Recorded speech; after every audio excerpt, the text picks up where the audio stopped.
Jingzhou शहर के बीचों बीच मैंने एक अप्लायंस रिपेयर शॉप खोली थी। दुकान के बाहर एक बड़ी सी साइन लगाई जिस पर लिखा था, हम हर चीज रिपेयर करते हैं, ऊपर से स्पेसशिप और स्पेस स्टेशन, नीचे तक एयरक्राफ्ट कैरियर और न्यूक्लियर सबमरीन। जो भी इलेक्ट्रिसिटी पर चलता है वो हमारे लिए कुछ नहीं। मुझे क्या पता था कि एक दिन सच में कोई मिलिट्री वाला आ धमकेगा। उस दिन मैं दुकान में बोर बैठा था, तभी अचानक एक बेहद एलिगेंट शार्पली ड्रेस्ड औरत ने दरवाजा धकेल कर खोला। उसके चेहरे पर एक अजीब सी गंभीरता थी, जैसे वो यहाँ मजाक करने नहीं आई थी। सर, क्या आप सच में सब कुछ रिपेयर करते हैं? बिल्कुल करते हैं, मैंने मुस्कुराते हुए कहा। Nuclear submarine, aircraft carrier, space station, बड़े ऑर्डर्स पे डिस्काउंट भी मिलता है। ऑनेस्टी की गारंटी है। तो बताइए, आपको क्या रिपेयर करवाना है, न्यूक्लियर सबमरीन या एयरक्राफ्ट कैरियर? वो मेरी बात सुनकर जरा भी नहीं मुस्कुराई। बिना एक पल घुमाए उसने अपना ब्रीफकेस टेबल पर रखा और खोल दिया। अंदर एक चीज थी जो दिखने में बैटरी जैसी लगती थी, लेकिन जैसे ही मेरी नजर उस पर पड़ी मैं सीधा होकर बैठ गया। वो केयरफुली प्रोटेक्टिव फोम में लिपटी हुई थी। उसके ऊपर माइक्रोस्कोपिक सर्किट्स थे, छोटे छोटे क्रिस्टल जो एक कॉम्प्लेक्स नेटवर्क में एक दूसरे से जुड़े हुए थे। अगले ही पल मेरा दिमाग एकदम अलर्ट हो गया। ये क्या है? एक लिथोग्राफी मशीन का कैलिब्रेशन सेंसर मॉड्यूल, उसने सपाट आवाज में कहा। एक एक्सपेरिमेंट के दौरान पावर ओवरलोड हो गया, सेंट्रल कार्बन नीडल अरे जल गई और टूट गई। हमारे प्रोजेक्ट टीम को इसकी तुरंत जरूरत है। उसका नाम था चेन किंच। वो लॉन्ग एकेडमी ऑफ साइंसेज में रिसर्चर थी। उस एक्सीडेंट की वजह से पूरा प्रोजेक्ट ठप पड़ गया था। देश के कई स्पेशलाइज्ड इंस्टीट्यूशंस पहले ही हाथ खड़े कर चुके थे कि इसे जल्दी रिपेयर करना नामुमकिन है। अगर वो पूरी तरह लाचार न होती तो इस छोटी सी अजीब दुकान में कभी कदम न रखती। मिस,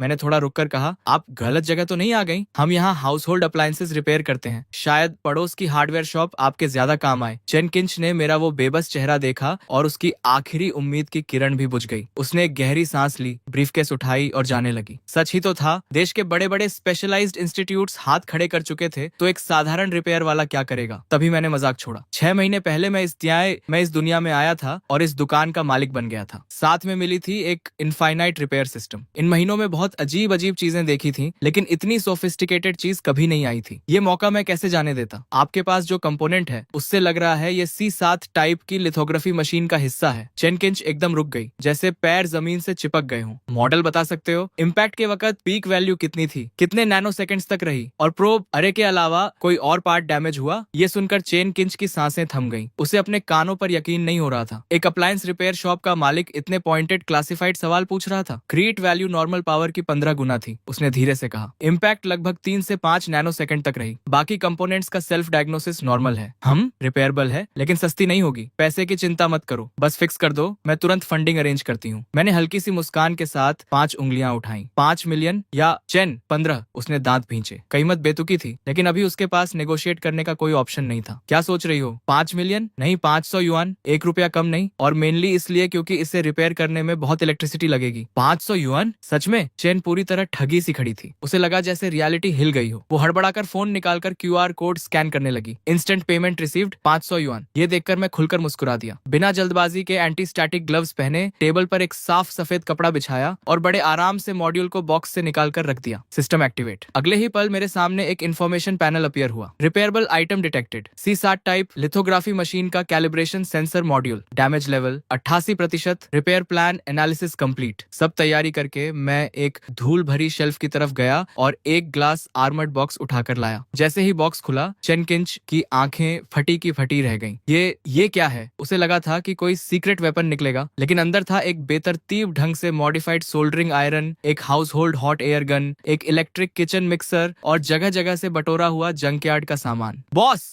आप इस कबाड़ से मेरी फोटोलिथोग्राफी मशीन का पार्ट रिपेयर करने वाले हो? घबराओ मत, मैंने मुस्कुराते हुए कहा। ये सब इक्विपमेंट फैमिली एयरलूम है। अपोलो मिशन के जमाने में इससे पार्ट्स पॉलिश होते थे। लिथोग्राफी मशीन न होती तो मैं इसे निकालता भी नहीं। Apollo mission? चेन किंच के मुंह का कोना फड़का। पछतावा तो था कि यहाँ आई क्यों, लेकिन अब कोई चारा नहीं था। एक बार और ट्राई तो करना ही था। मैंने हेयर ड्रायर उठाया और मॉड्यूल पर चलाने लगा। न कोई हीट थी, बस हल्की सी ओजोन की स्मेल। लेकिन तभी चेन किंच ने हैरान होकर देखा कि माइक्रोमीटर स्केल सर्किट्स में कुछ हो रहा था।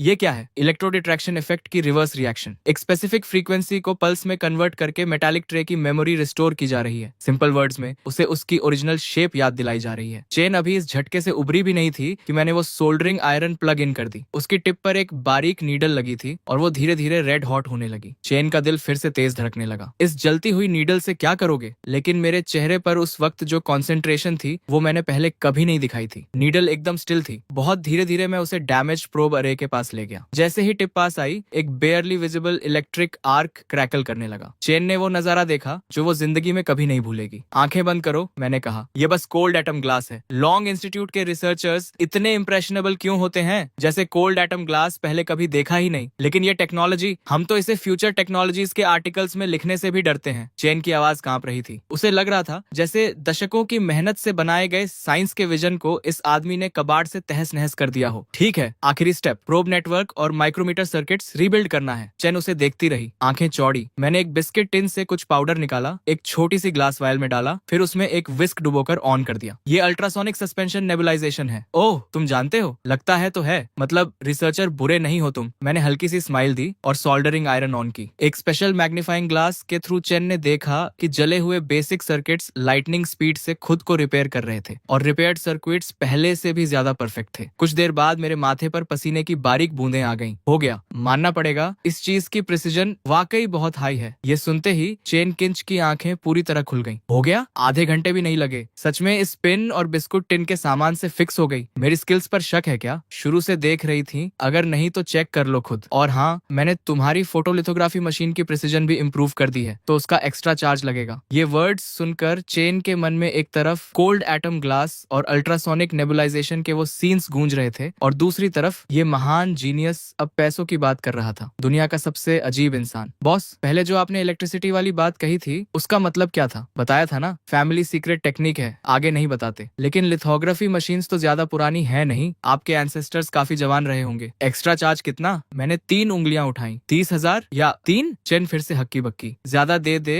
तो भी बुरा, कम दे तो भी बुरा। 300? मिस, स्टेट का पैसा यूं हल्के में मत लो। 300 युआन, 1-1 छोड़ो। चेन किंच की चौड़ी आंखों में अविश्वास चमक रहा था। फिक्स हो गई? और इतना कम मांग रहे हो? ये फोटोलिथोग्राफी टेक्नोलॉजी है, मिलियंस मांगते तो भी देने पड़ते। 800 युआन, 1 पैसा कम नहीं। और हाँ, एक बात बताना भूल गया था, तुम्हारे मास्क की प्रिसीजन भी रिकैलिब्रेट कर दी। सॉरी, वो थोड़ा पुराना था, मुझसे रहा नहीं गया। ओरिजिनल रेजोनेंस फ्रीक्वेंसी थोड़ी कोर्स थी, मैंने 1 परसेंटेज पॉइंट ऊपर कर दी। तुम्हारे प्रोजेक्ट पर कोई खास फर्क नहीं पड़ेगा ना? कितना कहा? 1 परसेंटेज पॉइंट? चेन किंच की सांस रुक गई। एक रिसर्चर होने के नाते वो जानती थी कि वो 1 परसेंटेज पॉइंट कितनी बड़ी बात है। सर, क्या मैं आपका कॉन्टैक्ट ले सकती हूँ? क्यों? मैं एक रिस्पेक्टेबल आदमी हूँ। तुम्हारी चीज फिक्स कर दी, अब और क्या चाहिए? नहीं, एक्चुअली अगर कभी कुछ और फिक्स करवाना हो तो मुझे पता है, डर है कि रिपेयर होल्ड नहीं करेगी और मुझे ढूंढ नहीं पाओगी। नहीं, ऐसा नहीं, घबराओ मत, दुकान यही है, जब चाहो आ जाओ। अगर ठीक से फिक्स नहीं हुई तो 800 युआन वापस। चेन किंच के होठों का कोना एक बार खिंचा, फिर वो रिपोर्ट फाइल करने के लिए पलट गई। लेकिन जैसे ही बाहर निकली, फोन बजा। स्क्रीन पर नाम था डायरेक्टर जू। जैंगलिंग शू, कहाँ हो तुम? मैंने फोटोलिथोग्राफी मशीन का मॉड्यूल रिपेयर करवाने को नहीं कहा था। डायरेक्टर, चिंता मत करो, फिक्स हो गई, वापस लेकर आ रही हूँ। फिक्स हो गई? कहाँ करवाई? एक अप्लायंस रिपेयर शॉप में। लाइन पर एक लंबी खामोशी छाई, फिर धीरे से आवाज आई, कहाँ हो? मैं खुद आता हूँ। सड़क पर रिसर्च इंस्टीट्यूट की कार तेज रफ्तार से भागी जा रही थी। जो का चेहरा सफेद पड़ा हुआ था, ब्रीफकेस गोद में पकड़ी थी, नसें तनी हुई थी। वो जानता था डायरेक्टर अब ब्लास्ट करेगा, लेकिन उसका दिमाग बार बार उस कबाड़नुमा टूल्स और उस अजीब दुकान वाले की तरफ जाता था। उसे लगा जैसे कोई हास्यास्पद सपना देख आई हो। इंस्टीट्यूट के गेट पर पहले से सारी प्रोजेक्ट टीम्स के रिसर्चर्स जमा थे। जैसे ही कार रुकी, भीड़ टूट पड़ी। लिंचू, क्या मॉड्यूल फिक्स हो गया? दिखाओ जल्दी, हमारा प्रोजेक्ट और नहीं रुक सकता। फिक्स हुई? शायद। या तो हुई या नहीं हुई। ये शायद क्या है? और कहाँ फिक्स करवाई? स्पेशलिस्ट एजेंसी ने तो महीनों लगने की बात कही थी। अप्लायंस रिपेयर शॉप में। पूरी भीड़ की सांसें थम गई। Appliance repair shop photolithography machine की? ये क्या नॉनसेंस है? जैंगलिंग शू, तुम्हारा दिमाग तो ठीक है ना?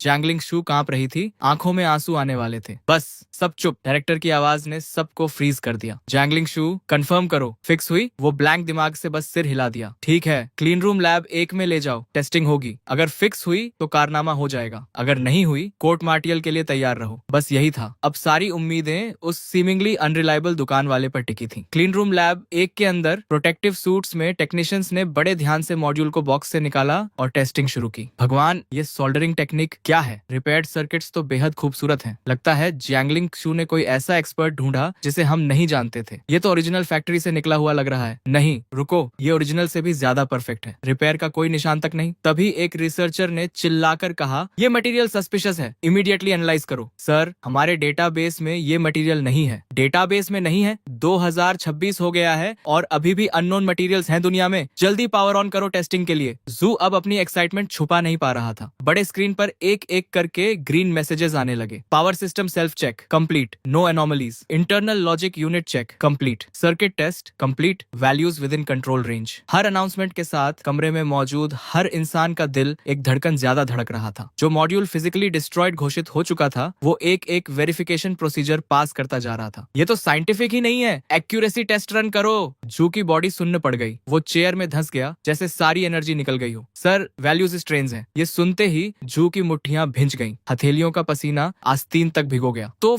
फेल हो गई? जू एकदम कुर्सी से उछला। नहीं सर, ये वैल्यूज किसी बहुत हाई लेवल फोटोलिथोग्राफी मशीन जैसी हैं। हम जो यूज कर रहे थे उससे 1% पॉइंट ज्यादा। मुझे शक है ये हमारा मॉड्यूल ही नहीं है, लेकिन अभी दुनिया में किसी के पास भी ऐसी टेक्नोलॉजी नहीं होनी चाहिए। 1% पॉइंट ज्यादा, जो कि आंखें पलटी और वो बेहोश होकर गिर पड़ा। लेकिन बाकी सब यूफोरिक थे। स्क्रीन पर स्क्रोल हो रहे डेटा को टकटकी लगाए देख रहे थे और एक कोने में चेन किंच अभी भी वहीं खड़ी थी, ब्लैंक एक्सप्रेशन के साथ। तो कैलिब्रेशन मॉड्यूल फिक्स हो गई? फिक्स नहीं जैंगलिंग सू, ये ब्रेक थ्रू है। तुमने एक कारनामा कर दिया। वो अपनी तरफ उंगली उठाते हुए बोली। मैंने? अभी तो डायरेक्टर कोर्ट मार्शल की बात कर रहे थे। एक पल में कारनामा कैसे? जैंगलिंग सू, इस बड़ी टेक्निकल डिफिकल्टी को ओवरकम करने में तुम्हारे एक्सेप्शनल परफॉर्मेंस के लिए मैं तुम्हें इस रिसर्च टीम का हेड नियुक्त करता हूँ। वो अपनी आंखों पर यकीन नहीं कर पा रही थी। लॉन्ग अकेडमी ऑफ साइंसेज में काम करना ही एक ऑर्डिनरी इंसान के लिए पिनिकल था। टीम लीडर बनना उसकी सोच से भी बाहर था। क्या ये सब उस मॉड्यूल रिपेयर की वजह से था? और उस मोमेंट में पहली बार उसे यकीन हुआ उस सीमिंगली अनरिलायबल लड़के की बातों पर। वो 1% एक्यूरेसी इंप्रूवमेंट भी सच था। बताओ चीफ जैंगलिंग, सारे स्पेशलाइज्ड एजेंसीज ने हाथ खड़े कर दिए थे। तुम किसके पास गई थी? आर्मी सब कॉन्ट्रैक्टर, जनरल स्टाफ का कोई बिगविग? इतनी इंपॉर्टेंट मैटर के लिए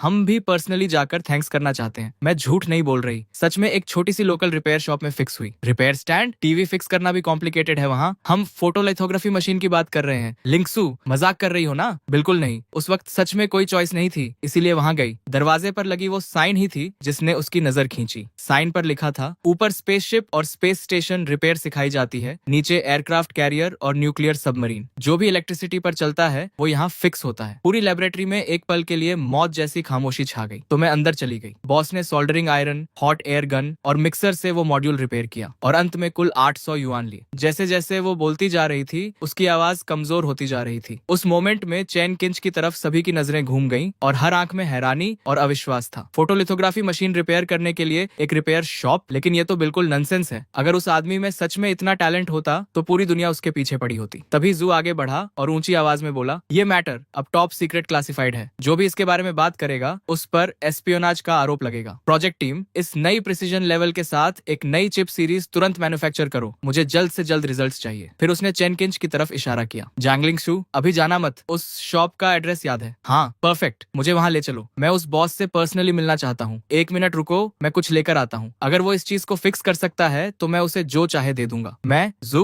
कुछ ही मिनट्स में जू भागते हुए आया, लेकिन जो चीज उसके हाथ में थी उसे देखकर चैन किंच का दिल एक बीत रुक गया। ये तो नन सैटेलाइट नेविगेशन सिस्टम चिप है। आप उसे ये दिखाने जा रहे हो? क्या ये रिपेयर भी हो सकती है? थोड़ी देर बाद दोनों कार से मेरी शॉप पर पहुंचे। चैन किंच अंदर आते ही फेमिलियर अंदाज में बोली, बॉस, काफी दिनों बाद इस बार कोई और भी साथ लाई हूँ। कोई झगड़ा करने आया है? नहीं बॉस, गलत मत समझो। आपने जो डिवाइस रिपेयर किया था वो परफेक्टली काम कर रही है। ये मेरे एक एल्डर हैं। इन्होंने सुना है कि आप बहुत टैलेंटेड हो, कुछ दिखाना चाहते हैं आपको। अच्छा, झगड़ा नहीं है तो ठीक है, आओ, लॉयल कस्टमर हो तो ये फेवर कर देता हूँ। दिखाओ क्या लाए हो। जू ने शॉप में घुसते ही आसपास असेस करना शुरू कर दिया था। जगह उसकी कल्पना से भी ज्यादा डेलिपेटेड थी। उसने सोचा था कि इतनी कॉम्प्लेक्स डिवाइसेस रिपेयर करने वाली जगह पर कम से कम प्रोफेशनल इक्विपमेंट तो होगा, लेकिन यहाँ कोई स्पेशलाइज्ड इक्विपमेंट नहीं था, बल्कि ये तो किसी ऑर्डिनरी रिपेयर शॉप से भी ज्यादा पुराना और अजीब था। मेरी बात सुनकर जू ने ब्रीफकेस खोली। बॉस देखो, क्या ये रिपेयर हो सकती है? मैंने चिप उठाई और देखने का नाटक किया। असल में मेरे दिमाग में सिस्टम चिल्ला रहा था, सिस्टम सिस्टम स्कैन करो अभी। Repairable item detected. नंदो number 3 satellite navigation chip encrypted military version. Damage level 92%। Main logic gate blown. Data buffer failure military version. जैसे ही वो दरवाजे से अंदर आया था मुझे पता लग गया था कि ये कोई ऑर्डिनरी आदमी नहीं है, लेकिन आर्मी का होगा ये नहीं सोचा था। लग लग रहा है दुनिया सच में छोटी होती जा रही है। यंग मैन, ये चिप है, नंदो सैटेलाइट का नेविगेशन चिप है। मेन लॉजिक गेट उड़ गई है, डेटा बफर भी साथ गया। सडन सर्च की वजह से हुआ होगा। तुम्हारे प्रोटेक्शन मेजर्स सच में बहुत कमजोर हैं। पूरी वर्कशॉप में एक पल के लिए डेथली साइलेंस छा गई, जो कि उन थकी हुई आंखों में पहली बार पूरी तरह एस्टॉनिशमेंट का एक्सप्रेशन आया। लगता है इस लड़के में दम है। तो बॉस, फिक्स कर सकते हो ना? प्राइस की बात करो। मैंने 5 उंगलियां उठाई और जो की नाक के सामने हिलाई, जो मन में खुश हो गया। 5 लाख? ठीक है, 5 लाख। 5 करोड़ भी होते तो डील था। QR कोड से दे दो या कैश? नहीं नहीं, 5 लाख नहीं, 500 युआन। क्या 500 युआन? 500 युआन में तो चिप का बॉक्स भी नहीं आता। ये प्राइस तो देश की कटिंग एज टेक्नोलॉजी का अपमान है। टेक इट और लीव इट। तुम रिसर्चर्स को पैसा बहुत आसानी से मिल जाता है। 500 और 1 पैसा नहीं, वरना मैं हाथ नहीं लगाता। फिक्स करेंगे बॉस, करेंगे। चेन किंच ने झट से फोन निकाला और पेमेंट QR स्कैन कर दिया, जो बस हेल्पलेसली ये सीन देखता रहा। देश की स्ट्रैटेजिक कटिंग एज चिप एक यंग मैन ने 500 युआन में रिपेयर के लिए एक्सेप्ट कर ली। अगर वो रेगुलर कस्टमर ना होती तो मैं इसे लेता भी नहीं। तुम सच में सोचते हो मैं 500 युआन के लिए परेशान हूँ? सीरियसली? जू का चेहरा थोड़ा खुला। तुम इसे स्मॉल मैटर बोल रहे हो? ये पूरे नंडू सैटेलाइट का मेन कंपोनेंट है। ये लड़का अभी इतना सीरियस था, एकदम चाइल्डिश कैसे हो गया? डायरेक्टर, चिंता मत करो, बॉस हमेशा ऐसे ही हैं। टैलेंटेड लोगों का टेम्पर ऐसा ही होता है। जू का चेहरा लाल हो गया। वो एक कोने में मुड़ा। मैंने एक छोटा बॉक्स निकाला और खोला। जू का दिल मुंह को आ गया। अंदर था एक पुराना मैनुअल डेंटिस्ट ड्रिल। कहाँ से ढूंढ के लाया था भगवान जाने। एक पुरानी प्लायर्स और एक चीज जो मैनुअल कॉफी ग्राइंडर जैसी दिखती थी। ये सारा कबाड़ स्क्रैप डीलर भी 5 यूरो में नहीं लेता। जो से रहा नहीं गया। कांपती उंगली से उस पाइल की तरफ इशारा करते हुए उसकी आवाज भी कांप रही थी। आप इस सब से मेरी चिप फिक्स करने वाले हो? क्यों? मेरे टूल्स पसंद नहीं आए? तो अपनी चिप वापस ले जाओ और खुद स्टडी करो। मेरी छोटी सी शॉप इतने इंपॉर्टेंट क्लाइंट्स के लिए बनी नहीं है। ये कहकर मैंने नाराजगी से टूल्स रख दिए और चेयर पर बैठ गया। मास्टर शू, प्लीज रिपेयर करवाना है हमें, और वैसे भी पैसे दे चुके थे। चेन किंच ने बीच में आकर सिचुएशन संभाली। बूढ़ा जू अंदर से जल रहा था, लेकिन उसने फोर्स कर खुद को शांत किया। मैंने जू को एक नजर से देखा, फिर धीरे से ट्वीजर्स उठाई। उसी मोमेंट में चेन किंच ने मेरा स्पेशल मैग्नीफाइंग ग्लास उठा लिया। लेंस के थ्रू जू और चेन किंच दोनों ने एक इनक्रेडिबल सीन देखा। ये टेक्निक क्या है? लग रहा है फ्ली को पर्म दे रहे हो। जू को गूज़बम्प्स आ गए। उसे लगा जैसे जिंदगी भर की साइंटिफिक रिसर्च बेकार हो गई। अगर एक साधारण आयरन से चिप फिक्स हो जाती है तो मैंने इतना पढ़ा क्यों? पहले पता होता तो 20 यूरो का आयरन ले आता सुपरमार्केट से, 500 युआन बच जाते। जैंगलिंग सू, सच में इसी तरह फोटोलिथोग्राफी मशीन फिक्स हुई थी? ये तो सब दिखावा लगता है, रिपेयर जैसा कुछ दिख ही नहीं रहा। डायरेक्टर, देखो ये पाउडर। इस टेक्निक का नाम अल्ट्रासोनिक एटोमाइजेशन सस्पेंशन है। Ultrasonic atomisation suspension? ये क्या होती है? मैनुअल्स में है। मैंने उनकी बातों का जवाब देने की जहमत नहीं उठाई और डेंटिस्ट ड्रिल उठा लिया। उसे पाउडर में डुबोया और चिप के डैमेज्ड एरियाज रिपेयर करने लगा। प्रोसेस फोटोग्राफी मॉड्यूल जैसी ही थी, बस मटेरियल्स अलग थे। टूल की टिप से चिप के सर्किट पर बेयरली विजिबल इलेक्ट्रिक आर्क्स कूद रही थी, हर माइक्रो फ्रैक्चर को प्रिसिजली रिपेयर करती हुई। किसी सुपर हीरो मूवी से भी ज्यादा एब्सर्ड था ये नजारा। ठीक है, हो गया, लेकिन ये नंदो सैटेलाइट नेविगेशन चिप थी, इतने कम टाइम में रिपेयर हो गई? किसी स्पेशलाइज्ड इंस्टीट्यूट में तो रिपेयर प्लान बनाने में ही महीने लग जाते। और क्या करूं? ड्रम्स बजाऊं? रिबन कटिंग सेरेमनी करूं? डायरेक्टर साहब स्पीच दें? झो को गाली देने की जबरदस्त इच्छा हुई। लड़के में टैलेंट तो कमाल का है, लेकिन जबान सांप जैसी है। एक ही लाइन में दम निकाल दिया। उसने देखा मैं कैजुअली टूल्स बॉक्स में फेंक रहा हूँ, जैसे अभी कोई टोस्टर फिक्स किया हो जो ऑन नहीं हो रहा था। इतना नॉनचलेंट। एक बड़ी सी अब्सर्डिटी की लहर जू को डुबो गई। मैं पागल हो गया हूँ या सपना देख रहा हूँ? ये कैसे पॉसिबल है? जू का चेहरा स्केरलेट हो गया। सांस लेने में भी तकलीफ हो रही थी। डायरेक्टर, ठीक हो? बस एक छोटी सी चीज फिक्स की है, यहाँ मर मत जाओ, मुझे इस शॉप से रोजी रोटी चलानी है। नहीं, ठीक हूँ। जू कंपोजर वापस लाने की कोशिश कर रहा था। डायरेक्टर, आदत डालनी पड़ेगी, बॉस का यूजुअल प्रोसीजर यही है। Usual procedure? जीजेंग एक्सू, तुम्हें अंदाजा है मुझे कितना शौक लगा है ये देखकर? पूरी एकेडमी के सैकड़ों एक्सपर्ट्स जो प्रॉब्लम सॉल्व नहीं कर पाए, इसने पुरानी डेंटिस्ट ड्रिल और एक हेयर क्लिप से फिक्स कर दी। ग्रैंडपा, तुम्हारी चीज फिक्स हो गई। वैसे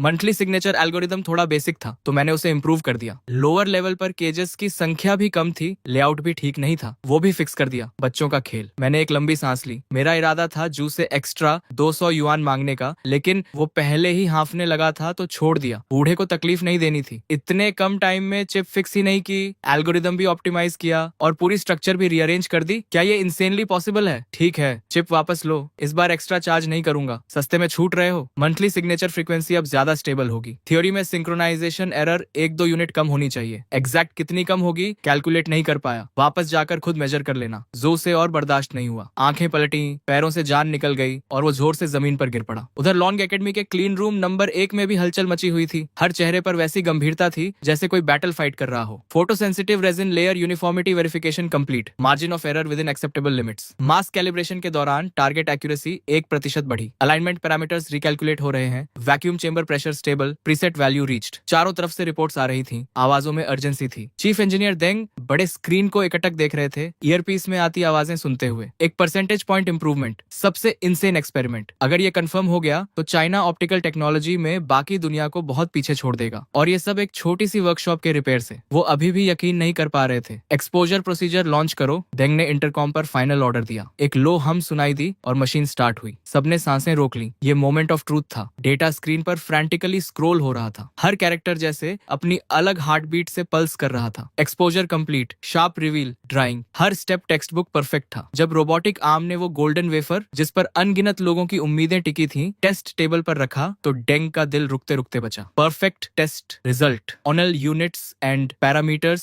normal, structure intact, effective accuracy increased by 1.2%। पूरी लेबोरेटरी में सन्नाटा छा गया। सब वुडन स्टैचूज बन गए। हमने कर दिया, हमने कर दिया, भगवान मैं सपने में तो नहीं हूँ। सब हंसने लगे, लेकिन आंसू झरने की तरह बह रहे थे। देंग ब्लैंक नजरों से स्क्रीन को देखते रहे। उनका पूरा बॉडी अनकंट्रोलेबली कांप रहा था। इतने सालों की पढ़ाई, इतना नॉलेज, और एक अप्लायंस रिपेयरमैन ने उसे पल भर में धूल में मिला दिया। उसी वक्त यूक्सिया के टॉप लीडर्स की मीटिंग रूम में माहौल बेहद भारी था। 10 मीटर से लंबी कॉन्फ्रेंस टेबल पर देश के सबसे इन्फ्लुएंशियल साइंटिस्ट्स बैठे थे। सबने जू की रिपोर्ट पढ़ी है ना? तो क्या लगता है? सॉम मिन्योन ने टेबल पर टैप करते हुए कहा। उनकी आवाज में एक दबी हुई एंगर थी। टेबल पर लॉन्ग एकेडमी के 7वीं इंस्टीट्यूट की नई रिपोर्ट रखी थी। कोई बात करने की जरूरत नहीं, जो चाहे कर रहे हैं। C7 फोटोलिथोग्राफी मशीन का कैलिब्रेशन मॉड्यूल, ये तो सिस्टम का हार्ट है। पूरी दुनिया में गिनती के कंट्रीज हैं जो इसे रिपेयर कर सकते हैं, और इन्होंने एक अप्लायंस रिपेयरमैन को दे दिया। क्या फोटोग्राफी मशीन को टीवी समझ रखा है? डीन यान ने मुट्ठी टेबल पर मारी और उठ खड़े हुए। चेहरा गुस्से से लाल था। मैं डीन यान से सहमत हूँ, और ये रिपोर्ट में एंसेस्ट्रल नो हाउ और कॉमन पीपल का मास्टर क्या बकवास है। लगता है कोई शिवलरिक रोमांस पढ़ रहे हो। मेरी राय में जो इतने प्रेशर में है कि हैलुसिनेट कर रहे हैं। सालों से वेस्टर्न कंट्रीज हमारा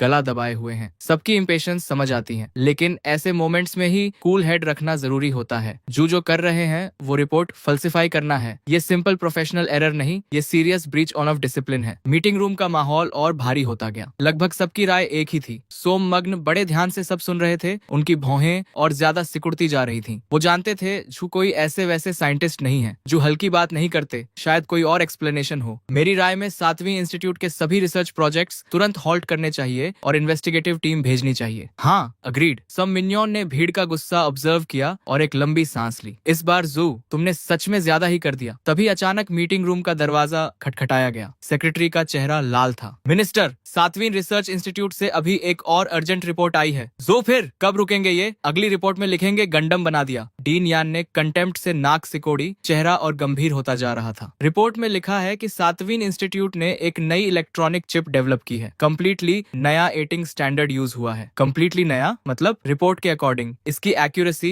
हमारी करंट चिप्स से 1% पॉइंट ज्यादा है। ये सुनते ही मीटिंग रूम में पहले खामोशी छाई, फिर लिटरली उखड़ पड़ा। 1% पॉइंट? जानते हो इसका क्या मतलब है? वो रिपोर्ट लाओ जल्दी। डीन युआन ने रिपोर्ट की तरफ झपट्टा मारा और एक झटके में उठा ली। पढ़ते पढ़ते उनका पूरा बॉडी कांपने लगा। रोके नहीं रुक रहा था। डीन युआन ने रिपोर्ट की तरफ झपट्टा मारा और एक झटके में उठा ली। पढ़ते पढ़ते उनका पूरा बॉडी कांपने लगा। रोके नहीं रुक रहा था। डीन, क्या हुआ? ठीक हो? ये फिगर्स सही हैं, लेकिन ये पॉसिबल कैसे है? इंसान झूठ बोल सकता है लेकिन नंबर्स नहीं। इतने सालों की रिसर्च में डेटा में जरा सी भी गड़बड़ी वो पल भर में पकड़ लेते थे, लेकिन इस रिपोर्ट के फिगर्स बिल्कुल एक्यूरेट थे। मैं पहले ही कहता था जू डायरेक्टर सालों से हैं, वो कभी कुछ गलत नहीं करते, लेकिन ये केस बहुत अजीब है। क्या हो सकता है कि ये उनकी पुरानी रिसर्च का कल्मिनेशन हो? कोई पीक पर पहुंचना और किस्मत से ब्रेक थ्रू हो गई। किस्मत? 1% पॉइंट और तुम उसे किस्मत बोल रहे हो? सोम मिन्जुआंट ने आर्ग्यूमेंट को इग्नोर किया। उन्होंने क्विकली रिपोर्ट उठाई और डिटेल में एग्जामिन की। कुछ देर बाद उनकी नजर भी 1.2% ब्रेक थ्रू और नई चिप के बीच डोलने लगी। जेंटलमैन, इन रिपोर्ट्स का डेटा इररिफ्यूटेबल है। इसका मतलब जू की पहली रिपोर्ट किसी भी हालत में फेक नहीं हो सकती। लेकिन अब असली प्रॉब्लम ये रिपेयर शॉप है। सोम मिन्जुआंट ने एक गहरी सांस ली। चेहरे पर हैरानी थी लेकिन ज्यादा कंफ्यूजन। अप्लायंस रिपेयर, लोगों के बीच छुपा हुआ मास्टर, एंसेस्ट्रल नो हाउ, ये सब वर्ड्स नॉर्मल लगते हैं, लेकिन एक साधारण अप्लायंस रिपेयरमैन जो फोटोलिथोग्राफी मशीन फिक्स कर दे, और सबसे जरूरी बात, वो सक्सीड भी हो गया, ये मेरे लिए मानना बहुत मुश्किल है। हम फोटोलिथोग्राफी मॉड्यूल की बात कर रहे हैं, ऐसी चीज जिसे दुनिया में गिनती के कंट्रीज रिपेयर कर सकते हैं। ये एक साधारण अप्लायंस रिपेयरमैन से कैसे होगा? शायद डीन जू कुछ छुपाने की कोशिश कर रहे हो, शायद ये अप्लायंस शॉप एक्चुअली डीन जू का कोई सीक्रेट बेस हो, शायद वो कुछ और ही हाइड करना चाहते हैं, एक एकेडमिक ने भौहें सिकोड़कर कहा। मीटिंग रूम में फिर से शोर उठ गया। चिप के रिजल्ट्स ने उन्हें स्पीचलेस कर दिया था, लेकिन जितनी हैरानी थी उतनी ही क्यूरियोसिटी उस अप्लायंस शॉप के बारे में बढ़ती जा रही थी। हमें जरूर पता लगाना होगा। चावली,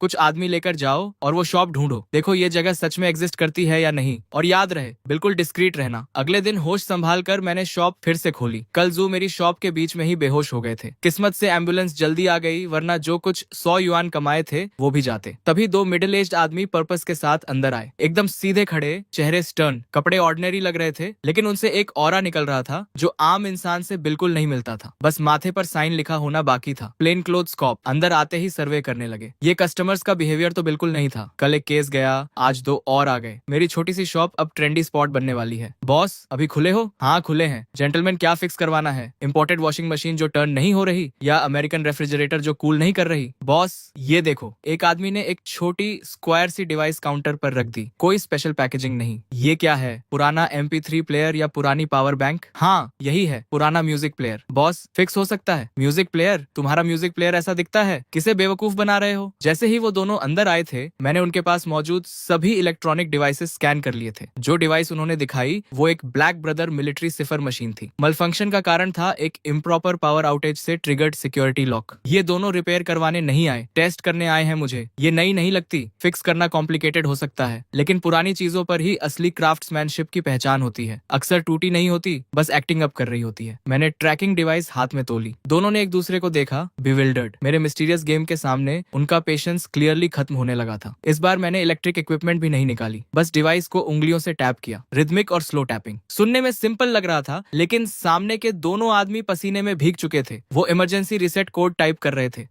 मैं पहचान गया, ये नेशनली रिकॉग्नाइज्ड ट्रैकिंग डिवाइस है। ये रिसेट सीक्वेंस एक्चुअली डिवाइस को बिना डिटेक्ट हुए डिस्ट्रॉय करने के लिए डिजाइन किया गया है, लेकिन एक अप्लायंस शॉप का मालिक ये कैसे जान सकता है? शक की आंधी उन्हें घेर ही रही थी कि मेरे हाथ में पकड़े डिवाइस की रेड लाइट फ्लैश करने लगी। लो, हो गया। मैं कहा था ना, इस तरह की गैजेट को बस एक अच्छे ओवरहॉल की जरूरत होती है। 20 युआन QR कोड से मैंने डिवाइस सीधे टेबल पर फेंकी और 2 उंगलियां उठाई। दोनों कंप्लीटली डम्फाउंडेड थे। ये तुम्हें कैसे पता? क्या? पहले ही बताया था ना, फैमिली सीक्रेट। ग्रैंडफादर ने यही ट्रिक से गांव के ट्रैक्टर की कॉन्स्टिपेशन ठीक की थी। फिर मैं रुका। लेकिन जेंटलमैन, तुम मुझे ये डिवाइस लाकर MP3 प्लेयर बताते हो? ये बहुत ऑनेस्ट नहीं है। अगर मैंने सच में इसे म्यूजिक प्लेयर समझ लिया होता और खोल के तोड़ दिया होता तो किसकी गलती होती? ये सुनते ही दोनों के रोंगटे खड़े हो गए। एक बिजली सी उनके बॉडी से गुजरी। उन्होंने सोचा था ये यंग मैन कुछ नहीं जानता, लेकिन वो तो जैसे ही अंदर आए थे, इसने सब फिगर आउट कर लिया था। बस बकवास बंद करो, पेमेंट करो और जाओ। बिना पे किए जाने की कोशिश मत करना। यहाँ हर तरफ सर्वेलेंस कैमरास हैं। देते हैं। दोनों फ्रेनेटिकली फोन निकालकर 20 युआन स्कैन करने लगे। और कुछ काम है? फिक्स हो गई तो जाते क्यों नहीं? मैंने पेमेंट कंफर्मेशन देखी। वो दोनों अजीब नजरों से मुझे देखते हुए तेजी से बाहर निकल गए, जैसे आग लगी हो। लेकिन शॉप से थोड़ी दूर जाते ही दोनों कार में बैठ गए और गहरी सांस ली। सर, हम बोल रहे हैं, क्या वो शॉप एग्जिस्ट करती है? हाँ, शॉप डेफिनेटली एग्जिस्ट करती है। बस ये आदमी थोड़ा क्रीपी है, जितना हमने सोचा था उससे कहीं ज्यादा। जैसे ही हम थ्रेशोल्ड पर गए, उसके ट्रैप में आ गए। उसने तुरंत समझ लिया क्या फिक्स करवाना है, और वो एनक्रिप्टेड अनलॉकिंग मेथड भी जानता है। हमारा एनक्रिप्टेड अनलॉकिंग मेथड। ये कैसे पॉसिबल है? ये microphone top of the line है। नेशंस के बीच एस्पिनाज ऑपरेशंस काउंटर करने के लिए स्पेसिफिकली डिजाइन की गई है। मिनिस्टर, मैं जो कह रहा हूँ वो सच है। इस रिपेयर शॉप का ओनर बहुत सस्पिशियस है। इस तरह एक्सप्लेन करना कॉम्प्लिकेटेड है। ठीक है, दोनों अभी घर जाओ। हॉस्पिटल के डिसइंफेक्टेंट की स्मेल जू के नथुनों में भर गई। हार्ट मॉनिटर की फेंट स्टेडी बीप गूंज रही थी। सर, आंख खुल गई। चिप, मेरी चिप कहाँ है? चिप यहाँ है। छोटा केस झट से उनके पास लाया गया। जू ने जल्दी से चिप देखी, सेफ और साउंड। दिल की धड़कन आखिरकार नॉर्मल हुई और एक राहत की सांस निकली। मुझे हॉस्पिटल से जाना है। डॉक्टर ने कहा है अभी कंडीशन अलाउ नहीं करती, रेस्ट चाहिए। इम्पॉसिबल, ये क्रूशियल मोमेंट है, मुझे निकलना होना ही होगा। जो जिद से उठ खड़े हुए और जल्दी से कपड़े पहने। नंदो सैटेलाइट चिप को सीने से लगा लिया। कभी ये सिर्फ स्क्रैप मेटल का ढेर था, लेकिन अब ये उनकी सबसे कीमती चीज थी। कार लाओ, अभी चलते हैं। थोड़ी देर बाद 7वीं रिसर्च इंस्टीट्यूट की बिल्डिंग सामने आई। कई सिक्योरिटी चेक पॉइंट्स पार करके कार एडमिनिस्ट्रेशन बिल्डिंग के सामने रुकी। जैसे ही कार रुकी, एक व्हाइट कोट पहने रिसर्चर घबराए हुए चेहरे के साथ दौड़ता हुआ आया। क्या हुआ? डायरेक्टर, सेंट्रल सिस्टम्स से लोग आए हैं, अभी लैब में हैं। Central systems? इतनी अचानक? 7वीं रिसर्च इंस्टीट्यूट में इंस्पेक्शन के लिए आए थे। फोटोलिथोग्राफी मशीन के लिए डेवलप की गई नई प्रिसीजन चिप, जो 1% ज्यादा एक्यूरेट है। शायद उन्हें यकीन नहीं हुआ, तो पर्सनली देखने आ गए। क्या कहा? 1% ज्यादा प्रिसीजन वाली चिप कंप्लीट हो गई। ये सुनते ही जो की आंखें लगभग निकल पड़ी। हाँ, कंप्लीट हो गई। आप और टीम लीडर जो के जाने के कुछ देर बाद ही हम सक्सेस हो गए। परफेक्ट। लेकिन रिपोर्ट सबमिट करने की ऑथराइजेशन किसने दी? रिपोर्ट तभी सबमिट होती है जब पूरा कॉन्फिडेंस हो। चिप अभी बैरली कंप्लीट हुई है और इन्होंने रश करके सेंट्रल सिस्टम को भेज दी। अगर कोई लास्ट मिनट अनफोर्सीन इवेंट आया तो ये साइंटिफिक डेटा और मिलिट्री इंटेलिजेंस फॉल्सिफाई करना होगा। हाई ट्रेजन जितना सीरियस क्राइम। ये ट्रबल ढूंढ रहे हैं क्या? बस सभी प्रोजेक्ट मेंबर्स को अभी बुलाओ। जो भी न्यू चिप डेवलपमेंट में था, सब लैब में इकट्ठा हो। जो ने मुड़कर लैब की तरफ दौड़ लगा दी। विशाल क्लीन रूम में एक ग्रुप खड़ा था। फोटोलिथोग्राफी मशीन के आसपास जमा होकर इशारे करते हुए बात कर रहे थे। आगे था यान, सेंट्रल सिस्टम के टॉप पर। कैलिब्रेशन मॉड्यूल का फीडबैक लूप मैक्सिमम तक ऑप्टिमाइज हो गया है। ऑप्टिकल पार्ट कंपेंसेशन भी कंप्लीटली रीडिजाइन हुई है। ये टेक्नोलॉजी का सच में कमाल है। और सबसे इंप्रेसिव बात यह है कि ये सारी ऑप्टिमाइजेशंस एग्जिस्टिंग आर्किटेक्चर पर इंप्लीमेंट हुई हैं, एक भी बेसिक प्रोटोकॉल बदले बिना। ये कैसे पॉसिबल है? डायरेक्टर जू, बताइए आपकी लैब में हो क्या रहा है? लिथोग्राफी मशीन छोड़ो, सिर्फ चिप की बात करो। इसकी ऐसी स्ट्रक्चर क्यों है? जू के मुंह में जो प्लेजेंट्रीज आ रही थी वो गले में ही अटक गईं। एक्सप्लेन करो। लेकिन एक्सप्लेन क्या करें? भगवान, चिप उन्होंने खुद डेवलप की और एक्सप्लेन करना मुश्किल है। ऑनरेबल एकेडमिक्स, ये एक्सप्लेन करना थोड़ा कॉम्प्लिकेटेड है। अगर डायरेक्टली टेस्ट डेटा पर चलें तो ज्यादा क्लियर होगा। कोई भी एक्सप्लेनेशन रॉ डेटा जितनी इंपैक्टफुल नहीं होगी। नई चिप को बड़े ध्यान से उठाकर बीजीजी प्लेटफॉर्म के टेस्ट स्लॉट में रखा गया। एक साउंड आई और स्लॉट ऑटोमेटिकली लॉक हो गया। सेल्फ डायग्नोस्टिक एनवायरनमेंट इनिशिएट हुआ। Vacuum environment okay. Temperature stabilized at 21.5 degree Celsius. Electromagnetic shielding activated. Low frequency calibration accuracy test initiate हो रहा है। Calibration module response time 3.8 nanoseconds. Stable operation. Optical path deviation correction rate 12.5 micron. Design specifications से 1.2% ज्यादा। इन reports को सुनते ही भीड़ में excitement की लहर दौड़ गई। एक सिंपल बेसिक टेस्ट ने ही उन्हें स्पीचलेस कर दिया। यान लाओ, ये फिगर्स ऑलरेडी अस्टाउंडिंग है। हमारी स्टैंडर्ड लिथोग्राफी मशीन का करेक्शन रेट पीक पर 12.1 माइक्रोमीटर्स डिजाइन था। यान लाओ ने सिर हिलाया। चेहरे पर कोई इमोशन नहीं था। Basic test validated. Second phase का high intensity load testing launch करो। जू का चेहरा भी इम्प्रेसिव था, लेकिन जो कांपना रोके नहीं रुक रहा था वो अंदर की बेचैनी को बता रहा था। कमांड्स कंप्लीट हुए। होलोग्राफिक प्रोजेक्शन इंस्टेंटली अपीयर हुई। डेटा की एक फ्लड पागलों की तरह चिप से सर्च कर रही थी। ये टेस्ट सिमुलेट कर रहा था लिथोग्राफी मशीन को एक्सट्रीम कंडीशंस में, बहुत हाई प्रिसीजन एक्सपोजर स्टेट और complex computational state. Chip utilization rate 99.6%। Temperature rise 45 degree, 67 degree, 70 degree. सब कुछ इसी पर टिका था। लेबोरेटरी में साइलेंस छा गई। बस नर्वसली निगलने की आवाजें सुनाई दे रही थी। पिछले टेस्ट में जैसे ही चिप सेफ्टी टेम्परेचर पार करती थी, सेल्फ प्रोटेक्शन मोड एक्टिवेट हो जाता था, फ्रीक्वेंसी गिर जाती थी और कैलिब्रेशन परफॉर्मेंस क्रैश कर देती थी। लेकिन इस मोमेंट में होलोग्रामिक स्क्रीन पर कैलिब्रेशन रिस्पॉन्स टाइम का डेटा वही था, 3.8 नैनोसेकंड्स। हिला नहीं। टेम्परेचर स्टेबलाइज हो गई थी, 76 डिग्री सेल्सियस। एल्डर यान और बाकी सब होलोग्राम को घूरते रहे। आंखों में डिसबिलीफ साफ झलक रहा था। ये चिप इतने टेम्परेचर पर स्टेबल कैसे रह सकती है? इसकी हीट डिसिपेशन कैपेसिटी स्टेबलाइज कैसे हो गई? ये तो उनके सारे ट्रेडिशनल साइंटिफिक अंडरस्टैंडिंग को उलट कर रख देने वाली बात थी। तभी जू के दिमाग में एक विम आई। वो सेंट्रल सिस्टम के अपने लीडर्स को इम्प्रेस करना चाहता था और उसने बिना किसी की परवाह किए अनाउंस कर दिया, सभी स्टेशनों तैयार हो जाओ। फाइनल टेस्ट, लिथोग्राफी मशीन का एक्सट्रीम वाइब्रेशंस में ऑपरेशन का सिमुलेशन, हाई टेम्परेचर और कॉम्प्लेक्स इलेक्ट्रोमैग्नेटिक इंटरफेरेंस के साथ अल्ट्रा प्रिसीजन, कैलिब्रेशन और रेजिस्टेंस टेस्टिंग शुरू करो। ये सबसे डिमांडिंग प्रोटोकॉल है। कोई भी चिप इसे विदस्टैंड नहीं कर सकती। कमरे में एक सन्नाटा छा गया, क्योंकि सब जानते थे कि चिप इंस्टेंटली जल जाएगी। एल्डर यान ने जू को रोकने की कोशिश की। ओल्ड जू, हम ऑलरेडी इस नई चिप की सक्सेस देख चुके हैं और टेस्टिंग की कोई जरूरत नहीं, ये तो परफेक्ट से भी ज्यादा है। लेकिन जू उस वक्त किसी पागल की तरह था, किसी की सुनने को तैयार ही नहीं था। एल्डर यान ने आवाज तेज की, जू, मेरा ऑर्डर सुना नहीं? अभी बंद करो ये टेस्ट। मैंने कहा नहीं होगा। मैं देखना चाहता हूँ कौन हाथ उठाने की हिम्मत करता है। यन सच में अंदर से घबरा रहा था। इतनी एक्स्ट्रॉर्डिनरी चिप, और अगर जू की इस जिद की वजह से वो बर्बाद हो गई तो सबका दिल टूट जाता। सभी टेस्टिंग यूनिट्स के हेड्स के हाथ हवा में ही जम गए थे। माथे से पसीना गालों तक बह रहा था। एक तरफ सेंट्रल सिस्टम था जिसका रैंक प्लैंक इंस्टीट्यूट से कहीं ऊपर था, दूसरी तरफ उनका डायरेक्ट सुपीरियर जू था। किसी को भी दुश्मन बनाना तबाही होती। फिर भी रिसर्चर्स में जो देव का ऑर्डर तोड़ने की हिम्मत नहीं आई। लिथोग्राफी मशीन जो अभी अभी रुकी थी वो दोबारा चालू हो गई। स्क्रीन पर होलोग्रामिक प्रोजेक्शन का डेटा फिर से फ्रैंटिकली स्क्रॉल करने लगा। यान ने चेतावनी दी, जो देव सुन लो, अगर ये एक्सपेरिमेंट फेल हुआ तो कोर्ट मार्टियल के लिए तैयार रहो। लेकिन देव ने जैसे सुना ही नहीं। एल्डर यान की आंखें स्क्रीन पर जमी थी। कैलिब्रेशन डिविएशन रेट का डेटा ऊपर नीचे उछल रहा था, मतलब चिप एक्सट्रीम कंडीशंस में भी ऑप्टिकल पाथ कैलिब्रेशन मेंटेन कर रही थी। तभी अचानक होलोग्राफिक प्रोजेक्शन पर फाइनल डिविएशन रेट आया और वो था जीरोस की एक पूरी लाइन, 0 डिवीजन, 0 एरर। पूरे कमरे में जैसे वक्त रुक गया। सबकी आंखें फटी की फटी रह गईं। क्या मैं सपना देख रहा हूँ? फिर से टेस्ट करो। एल्डर यान का चेहरा लाल हो गया था। दांत इतने जोर से भींचे हुए थे कि पीसने की आवाज कमरे में सुनाई दे रही थी। वो पागल बूढ़ा इस चिप को बर्बाद करके ही दम लेगा। लेकिन इस बार टेक्नीशियंस ने 1 सेकंड भी नहीं लगाया। होलोग्राफिक प्रोजेक्शन रीस्टार्ट हुई और रिजल्ट फिर 0, 1 बार, 2 बार, 3 बार, हर बार 0। भगवान, 5 बार। हमारी पुरानी चिप्स तो एक बार भी नहीं झेल पाती थी। जोदो पूरी तरह गलत साबित हो गया था और ये सोचकर तो और ज्यादा हैरानी होती थी कि इस चिप को एक अप्लायंस रिपेयरमैन ने फिक्स किया था। ये किसी मिरेकल से कम नहीं था। एल्डर यान खुद को रोक नहीं पाया। डायरेक्टर जू, आखिर कहां से ढूंढा है तुमने उस जीनियस को जो लिथोग्राफी मशीन को इस हद तक यूज कर सकता है? जू ने शांति से पूछा। काफी है डीन यान, हमारी चिप आपके स्टैंडर्ड्स पर खरी उतरी? यान ने माथा झुकाते हुए कहा। बिल्कुल काफी है डायरेक्टर जू, बहुत ज्यादा काफी है। और वो कोर्ट मार्शल वाला प्रपोजल? इस बार जो को थोड़ा पेटी जरूर लगा, लेकिन सच यही था कि ड्रैगन कंट्री का 7वां रिसर्च इंस्टीट्यूट कुछ भी नहीं है। तो सेंट्रल सिस्टम के लोग यहाँ आए ही क्यों? क्या इसीलिए नहीं कि उन्हें खुद पर भरोसा नहीं था?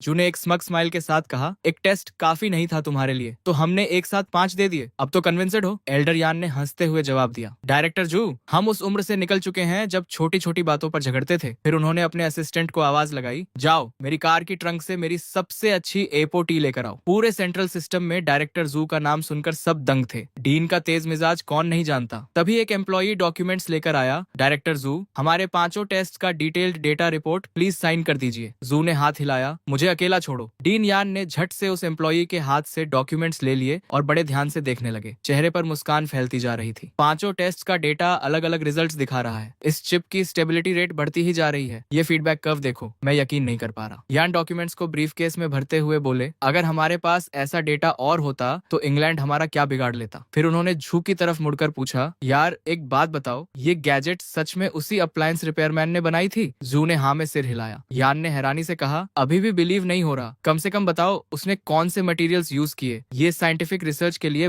बहुत वैल्यूबल होगा। जू बोले, ठीक है, उस बॉस को कॉल करता हूँ, सब चुप रहो। जू ने नंबर डायल किया। हेलो बॉस, मैं चैन किंग्स का अंकल हूँ, उस दिन रिपेयर के लिए आया था, याद है? दूसरी तरफ से आवाज आई, अरे तुम हो? ठीक हो गए? कॉल किस लिए? पैसे मांगने? जू ने जल्दी से कहा, नहीं नहीं, गुड न्यूज देने के लिए। जो फोटोग्राफी मशीन का मॉड्यूल रिपेयर किया था वो परफेक्टली काम कर रहा है। बॉस ने फ्लैट टोन में कहा, तो कोई नई बात बताओ, मुझे पता था। जो ने पूछा, वो आपने क्या यूज किया था उसमें? बॉस ने बेफिक्री से जवाब दिया, एक ऑर्गेनमा जार का लिड था, उसे पाउडर में पीसकर वेल्डिंग में यूज किया। एक्चुअली सोचा था एक एनिमल शेप्ड बिस्कुट टिन का लिड लूंगा, तुमसे कुछ 100 युआन ही लिए। दोस्त का भाव समझो। ये सुनकर कमरे में मौजूद सब लोग बिल्कुल स्पीचलेस हो गए। एक ऑर्गेनमा जार के लिड से फोटोग्राफिक टेक्नोलॉजी मास्टर हो जाती है। हॉट सॉस बेचने वाले ब्रांड की टेक्नोलॉजी इतनी एडवांस्ड है। यान हंसते हंसते बोले, channel boss, photography machine repair करने के तरीके तो कमाल के हैं तुम्हारे। पहली बार लगा कि फोटोग्राफी मशीन इतनी लो एंड चीज है, किसी भी लिड से काम चला लेते हो। तभी बॉस की आवाज आई, बहुत बिजी हूँ, नेबर आंट लियू का इंडक्शन कुकटॉप फिक्स करना है, उन्हें खाना बनाना है, बस अब और कोई प्रॉब्लम नहीं। और कॉल कट गई। पूरी लैबोरेटरी में डेथली साइलेंस छा गई। किसी ने पूछा, बॉस ने आखिर में क्या कहा? जू ने मुश्किल से जवाब दिया, कहा कि नेबर मिसेज लियू को खाना बनाना है, इसलिए इंडक्शन कुकटॉप रिपेयर करने जाना है। खाना बनाने के लिए? जू ने खाली आंखों से दोहराया और अगले ही पल वो स्टिफ होकर मुंह के बल गिर गए। सब चिल्लाए, एम्बुलेंस बुलाओ। कोई 10 मिनट बाद वो हॉस्पिटल रूम में थे। डॉक्टर ने बाहर आकर बताया, कोई सीरियस बात नहीं, बस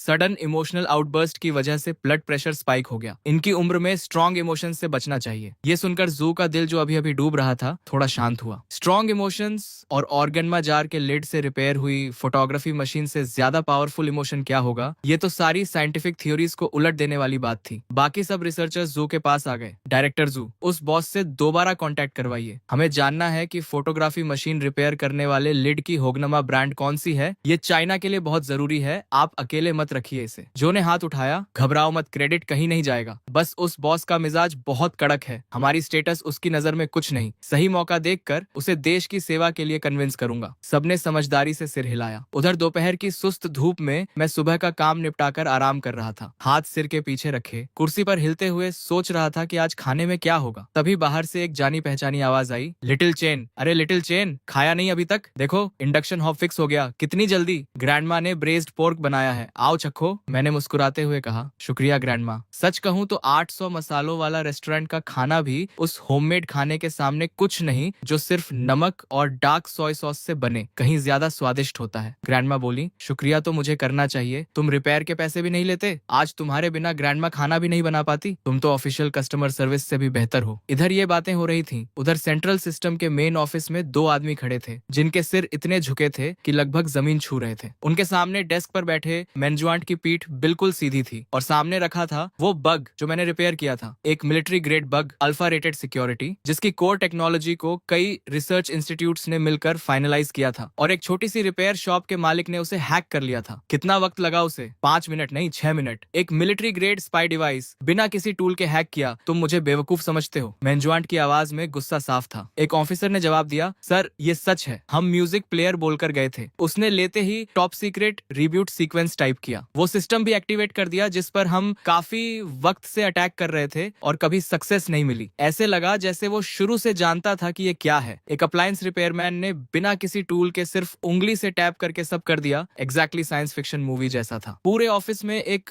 भारी खामोशी छा गई। मेन्जुएंट ने कुर्सी पर टेक लगाई, आंखें बंद की, सांसें स्टेडी थी, लेकिन दिमाग तेजी से चल रहा था। उस शॉप में कुछ स्पेशल था? नहीं सर, बिल्कुल ऑर्डिनरी रिपेयर शॉप थी। तेल के दाग, हर तरफ स्पेयर पार्ट्स, बेहद मेसी। हमने कई बार इंस्पेक्ट किया, कोई सीक्रेट कंपार्टमेंट नहीं, कोई हाईटेक इक्विपमेंट नहीं। मेन्जुएंट ने गहरी सांस ली, चेहरे पर डिसअपॉइंटमेंट था। जो इंसान इतनी आसानी से इसे डिसाइफर कर सके वो एक मेसी रिपेयर शॉप में बैठा हो, ये बात अपने आप में बहुत स्ट्रेंज है। या तो ये जू का हिडन एसेट है। फिर उन्होंने खुद ही आइडिया खारिज किया, नहीं, अगर जू का एसेट होता तो जू कभी बताता नहीं। तभी ऑफिस का दरवाजा जोर से खुला। डायरेक्टर सोने, जल्दी देखिए, जो झूठ नहीं बोल रहा था, 1% एक्यूरेसी सच है। मेन्जुआंट ने डॉक्यूमेंट लिया, नजर डाली और तुरंत माथे पर बल पड़ गए। ये रिपोर्ट डीन यान ने 7वीं रिसर्च इंस्टीट्यूट से भेजी है। डायरेक्टर सोने, इस रिपोर्ट के साथ हम दुनिया को चाइना की ऑप्टिकल टेक्नोलॉजी में ब्रेक थ्रू अनाउंस कर सकते हैं। और डीन यान तुम्हारे साथ नहीं आए? डीन यान हॉस्पिटल में है। हॉस्पिटल में? क्या हुआ? बीमार नहीं है, बस रिपोर्ट देखकर इतने एक्साइटेड हो गए कि बेहोश हो गए। डॉक्टर ने कहा। एक्साइटमेंट स्पाइक से ब्लड प्रेशर बढ़ गया। सोने बिल्कुल स्पीचलेस रह गए। लगता था वो दिन आ ही गया था जब चाइना वेस्टर्न ब्लॉकेड तोड़ने वाला था। तभी डेस्क पर फोन बजा। हेलो जनरल जियो। हाँ मैं जानता हूँ। नहीं, बिल्कुल नहीं जनरल जियो, मैं जानता हूँ तुम सब यूआईओ को फंसाना चाहते हो, लेकिन जो तुम मांग रहे हो वो रेगुलेशंस के खिलाफ है। नहीं, एब्सोल्युटली नहीं। फोन उठाते ही सोने ने एक के बाद एक रिफ्यूजल्स दे दिए। चेहरा हर पल और सख्त होता जा रहा था। जाओ, मैं हेल्प नहीं करना नहीं चाहता, बात यह है कि कर नहीं सकता। सीईओ एक परफेक्ट स्ट्रेटेजिस्ट है। मिलिट्री मैन्यूअर्स में यूआईएओ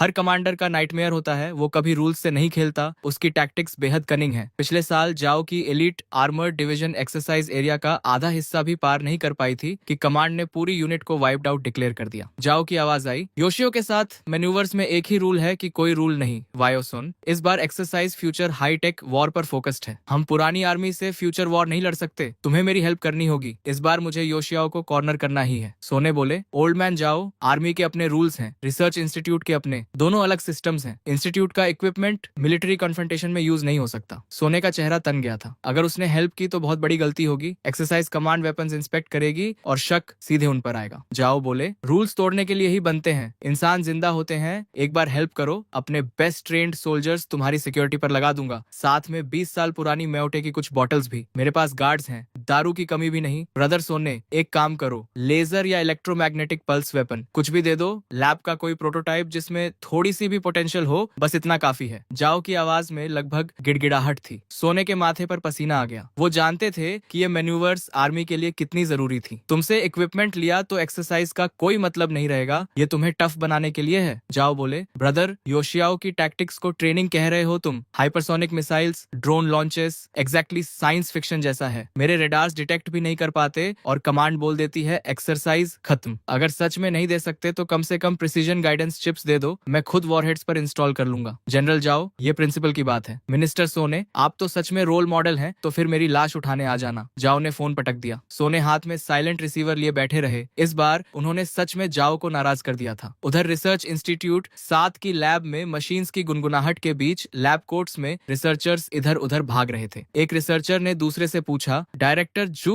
इस बार क्या कर रहे हैं? पता नहीं, सुना है नुओ 3 रिपेयर करवाई है, उसकी परफॉर्मेंस टेस्ट करनी है। नंदो 3? लेकिन वो तो स्पेस प्रोग्राम का अबैंडन्ड प्रोजेक्ट था। डायरेक्टर जू ने कहाँ से रिपेयर करवाया? वही रिपेयर शॉप तो नहीं होगी? वो शॉप सच में रोडो 3 जैसी चीज भी फिक्स कर सकती है? सब थोड़े बिलीवर्ड थे। उस मिस्टीरियस रिपेयर शॉप के आने के बाद से उनका वर्कलोड जैसे कभी खत्म ही नहीं होता था। पहले मशीन्स को थोड़ा ब्रेक मिलता था, अब नॉन स्टॉप काम था। तभी किसी ने आवाज लगाई, ये क्या बातें कर रहे हो, जल्दी करो, डायरेक्टर जू बस आने ही वाले हैं। बात खत्म भी नहीं हुई थी कि जू प्रोटेक्टिव क्लोथिंग पहने एक स्मॉल ब्रीफकेस लिए अंदर आ गए। प्रेपरेशंस कैसी हैं? सर सब रेडी है। अच्छा, नंदो 3 सैटेलाइट नेविगेशन सिस्टम के high precision atomic clock synchronization chip का टेस्ट ऑफिशियली शुरू होता है। नंदो 3 चिप रेडी करो, टारगेट लॉक करो, सिमुलेटेड इंटरफेरेंस सिग्नल लॉन्च करो, इंटेंसिटी लेवल 5। लेवल 5 अनाउंस करते वक्त एक स्लाइट हेजिटेशन आई क्योंकि लेवल 5 इंटरफेरेंस लगभग वर्स्ट कॉम्बैट कंडीशंस का सिमुलेशन था। ऐसे एनवायरनमेंट में कोई भी state of the art navigation system completely blind हो जाता। शुरू करो। जू देव के कमांड पर ड्रोन मूव करने लगा। प्रोजेक्शन स्क्रीन पर ड्रोन के सारे पैरामीटर्स दिख रहे थे। अगले ही पल एनवायरनमेंट ड्रास्टिकली बदल गया। डेटा स्पाइक होने लगा। कॉम्प्लेक्स इंटरफेरेंस सिग्नल्स ने ड्रोन को कंप्लीटली घेर लिया और जो डिवाइस अभी परफेक्टली स्टेबल थी वो वबल करने लगी। Alert, drone trajectory deviation. जोदेव का चेहरा देखा, डिसअपॉइंटमेंट साफ था। फेलियर, जैसा मुझे डर था। दुनिया सबके साथ फेयर है। शेन योंजो का लिथोग्राफी मशीन रिपेयर करना पहले से ही इनक्रेडिबल था। नांदो सैटेलाइट नेविगेशन सिस्टम उनकी एक्सपर्टीज से बाहर था। लेकिन जैसे ही जोदेव ने निराशी में सिर झुकाया, कमरे में सडनली एक्सक्लेमेशंस गूंज उठे। उन्होंने झट से सिर उठाया और देखा कि होलोग्राफिक स्क्रीन पर एक तीसरा डेटा सेट आ गया था, चिप के खुद के एल्गोरिदम से। उस एल्गोरिदम ने ड्रोन के डेटा को ओवरराइट करके अपना सुपर इम्पोज कर दिया और देखते ही देखते लार्ज स्क्रीन का डेटा स्टेबलाइज हो गया, बिल्कुल स्टिल, और ड्रोन स्काई में सेफली सर्कल करने लगा। ये क्या था? हमारे सैटेलाइट्स में ऐसा कुछ होता है, लेकिन नांडू सैटेलाइट में नहीं था, लेकिन चेन बॉस के पास था। जू के चेहरे पर एक्सट्रीमली स्मग स्माइल आ गई। मैंने अंदर एल्गोरिदम थोड़ा ट्यूब किया था, लेकिन मुझे खुद नहीं पता था कि मेरी रैंडम सी मॉडिफिकेशन से ड्रोन लेवल 5 इंटरफेरेंस में भी सर्वाइव कर लेगा। किसी ने आवाज में वंडर के साथ कहा, इस बंदे को इंस्टीट्यूट में ले आए तो क्या ही बात हो, लेकिन आखिर ये बॉस है कौन? क्या वो सच में कुछ भी फिक्स कर सकता है? भीड़ में क्यूरियोसिटी बढ़ गई। एयरलाइनर मॉड्यूल फॉल्टी था, फिक्स कर दिया। नांडू चिप नंबर 3 फिक्स कर दिया, और हर बार जो उसके हाथ से निकलता है वो पहले से बेहतर होकर निकलता है। ये सुनकर सीन फ्रीज हो गया। सब स्टंट थे। ये डेटा सिर्फ नंदो नंबर 3 की सक्सेस नहीं था, ये यूक्सिया की साइंटिफिक रिसर्च हिस्ट्री में एक अनप्रेसिडेंटेड ब्रेक थ्रू था। इधर जू फोन डायल कर रहे थे। हेलो चेन बॉस, मैं हूँ रिया, चिप नंबर 3 के बारे में, वो जो आपकी शॉप में ऑलमोस्ट डेड हो गई थी। बॉस की आवाज आई, तो कॉल किस लिए? पैसे मांगने? नहीं, गुड न्यूज देने के लिए। आपने जो चिप रिपेयर की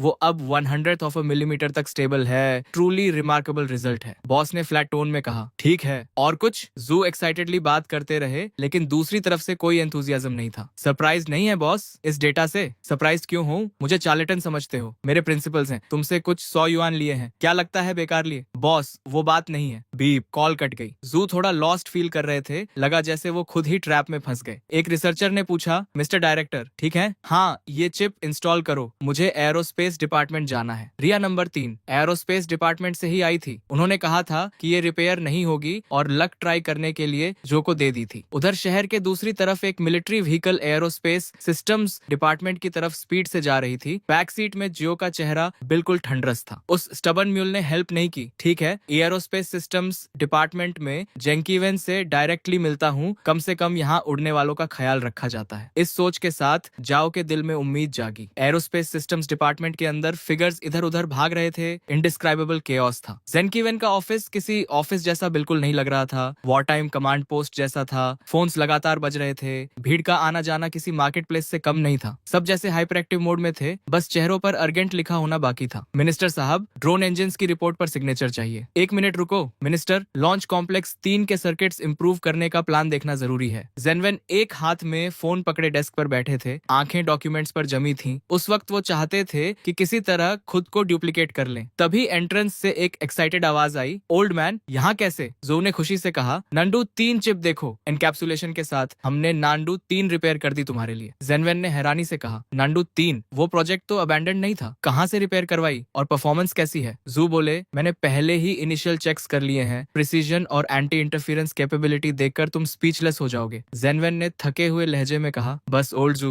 अभी वक्त नहीं है। ये फाइल्स का पहाड़ देख रहे हो, खुद देखना है तो देखो, आज तुम पर टाइम वेस्ट नहीं होगा। जू ने जोर दिया, लेकिन मैंने सच में फिक्स की है। जेनवेन ने नाराजगी से घूरते हुए कहा, एक बार और साफ बोल देता हूँ, नांदू 3 प्रोजेक्ट को हायर अथॉरिटीज ने बहुत पहले कंडेम कर दिया था। इसे रिपेयर करने में कोलोसल रिसोर्सेज लगते, कोई गारंटी नहीं थी। जू ने कहा, लेकिन मैंने सच में रिपेयर की है, एक बार देख तो लो। नहीं, हाँ हाँ। जेनवेन ने इरिटेशन में ब्रीफकेस दूर धकेल दिया। जू का चेहरा तुरंत उतर गया, पैर के तलवे से सिर तक गुस्से की लहर दौड़ गई। उन्होंने ब्रीफकेस उठाया और बिना एक शब्द कहे ऑफिस से निकल गए। ठीक उसी वक्त एडमिनिस्ट्रेशन बिल्डिंग से एक और फिगर निकली। जो और उनका बॉडीगार्ड, दोनों के चेहरे एक दूसरे से ज्यादा डार्क थे। जो बड़बड़ाए, ये जेनवेन भी बिल्कुल सोमिनेंट जैसा है, प्रिंसिपल का इतना पक्का कि हैंडल करना इम्पॉसिबल है। थ्रेट्स भी किए, फ्लैटरी भी की, लेकिन ये जेनकीवेन टस से मस नहीं हुआ। नंदो 3 की बात करना बेकार गया। तभी कोर्टयार्ड में उन्हें किसी की बड़बड़ाहट सुनाई दी। नंदो, वो एम्बिशियस प्रोजेक्ट जो कुछ समय पहले अबैंडन हो गया था, वो कटिंग एज प्रोजेक्ट? जाओ ने सिर घुमाया और नजर जू से मिली, जिनका चेहरा किसी एंग्री गोस्ट से भी ज्यादा सलन था। गुड मॉर्निंग सर, अभी नांदू 3 की बात कर रहे थे। ये सुनकर जू ने सिर उठाया और फ्रीज हो गए। भगवान, शोल्डर पर स्टार्स देखकर ही समझ आ गया। जनरल, हाँ, नांदू 3, हमारे 7वीं इंजीनियरिंग इंस्टीट्यूट ने नांदू 3 चिप रिपेयर कर दी है, लेकिन वो बेवकूफ जेनकीवेन कुछ समझता ही नहीं। बोलता रहा कि नंदो 3 कॉन्टिफेक्टर है। जो ने क्विकली जियो को ग्रीट किया और अपना स्मॉल बॉक्स प्रेजेंट किया। जियो ने कहा, नंदो 3, मुझे लगता था ये प्रोजेक्ट अबैंडन हो चुका था। जो बोले, वो पहले था,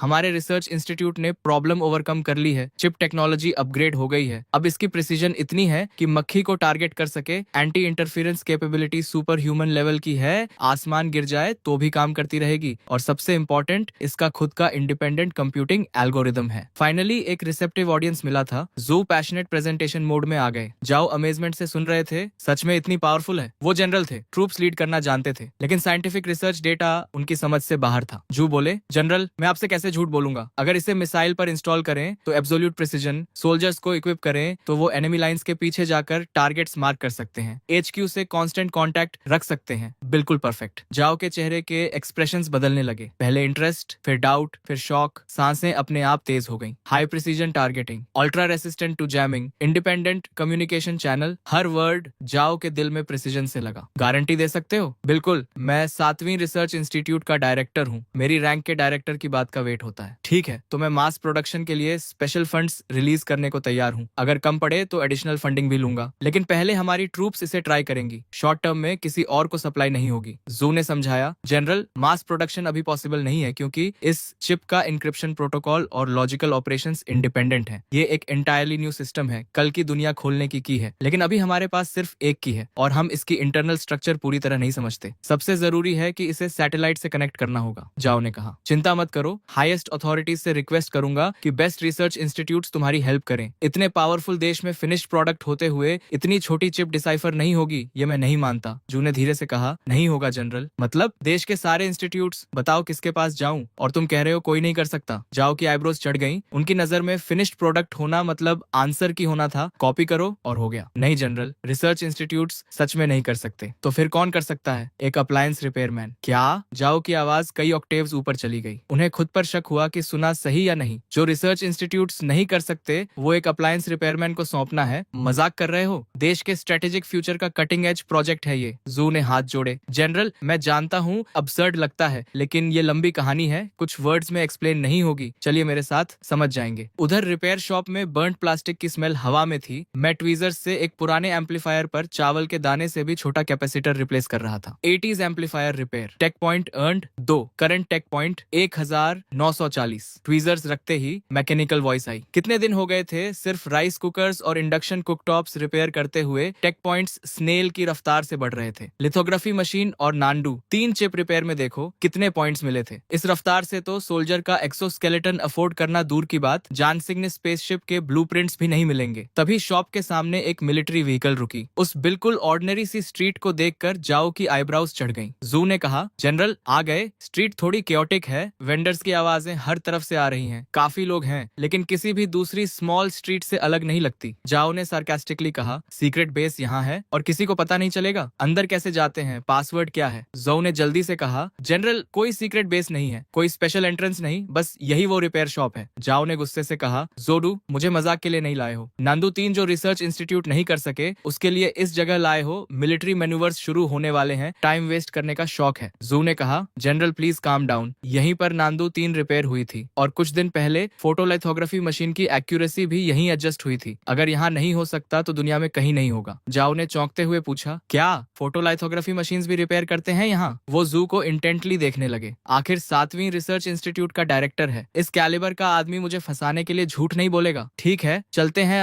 अंदर, लेकिन अगर वैसा नहीं निकला जैसा बताया है तो चाहे दुनिया के किंग हो, उड़ा दूंगा। जाओ ने कपड़े ठीक किए और रिपेयर शॉप की तरफ बढ़े। जू ने राहत की सांस ली। Detection of repairable objects, type 3 tactical flashlight, internal circuit short circuit, individual tactical goggles, falcon thermal imaging layer peeled off, damaged hummingbird micro communicator signal receiver module. जैसे ही वो अंदर आए, मैंने जाओ के साथ वाले बंदे पर तुरंत रिपेयरेबल चीजें स्पॉट कर ली। ये सब मिलिट्री इक्विपमेंट था और जो ग्रुप लीड कर रहा था वो क्लियरली कोई बड़ा आदमी था, आर्मी का बड़ा ऑफिसर। जू ने कहा, बॉस काफी टाइम हो गया। मैंने पॉलिटनेस से कहा, सर काफी टाइम हुआ, कैसे हैं? कस्टमर इज किंग, पॉलिट तो रहना पड़ेगा। जू बोले, बिल्कुल ठीक है, चिप भी ठीक है, जो भी रिपेयर करते हो चेन बॉस परफेक्टली काम करता है। वापस जाकर पूरी बैटरी ऑफ टेस्ट की, परफॉर्मेंस ओरिजिनल से भी बेटर निकली। मैंने फ्लैट टोन में कहा, कोई नई बात बताओ। जाओ ने साइडवेज नजर से देखा। उन्हें कम से कम 40 से 50 साल के किसी एक्सपर्ट की उम्मीद थी, लेकिन ये तो मुश्किल से 20 साल का लड़का था। प्रिसीजन इंस्ट्रूमेंट्स की उम्मीद थी, लेकिन रस्ट और बर्न प्लास्टिक की स्मेल के अलावा कुछ नहीं था। Young, smooth talking, nonchalant, arrogant, और ये एक्सपर्ट माना जाए। जाओ मन ही मन बोले, ये तो बुरा मजाक है। मैंने कहा, जनरल अभी शुरू भी नहीं हुए और तुम्हारे साथ जो चीफ और एडीडी कैंप है, उनकी बेल्ट पर टैक्टिकल फ्लैशलाइट का सर्किट बोर्ड प्रॉब्लम में है। गॉगल्स की थर्मल इमेजिंग कोटिंग पूरी तरह पीलिंग ऑफ हो रही है, रात को अंधे के बराबर है, और माइक्रो कम्युनिकेटर का सिग्नल मॉड्यूल भी फ्राइड है। ये मुंह पर एक्सप्लोड नहीं होगा, इसकी चिंता नहीं है। मेरी आवाज लाउड नहीं थी, लेकिन सबके कानों तक पहुंची, खासकर जाओ के एडीडी कैंप के। उसने इनक्रेजुलसली पूछा, ये कैसे पॉसिबल है? जाओ के एडीडी कैंप ने रिपोर्ट किया, जनरल फ्लैशलाइट कुछ दिन पहले ट्रेनिंग में एक्सीडेंटली डैमेज हुई थी। गॉगल्स और कम्युनिकेटर ब्रेकडाउन हो गए थे। आज रिप्लेस करने का प्लान था, लेकिन राउट सडनली बदल गया। जाओ भड़क गए, इतना इंपॉर्टेंट इक्विपमेंट तोड़ रखा है, मिशन पर हो या पार्क में घूम रहे हो, रिपोर्ट किए बिना रिप्लेस नहीं होता।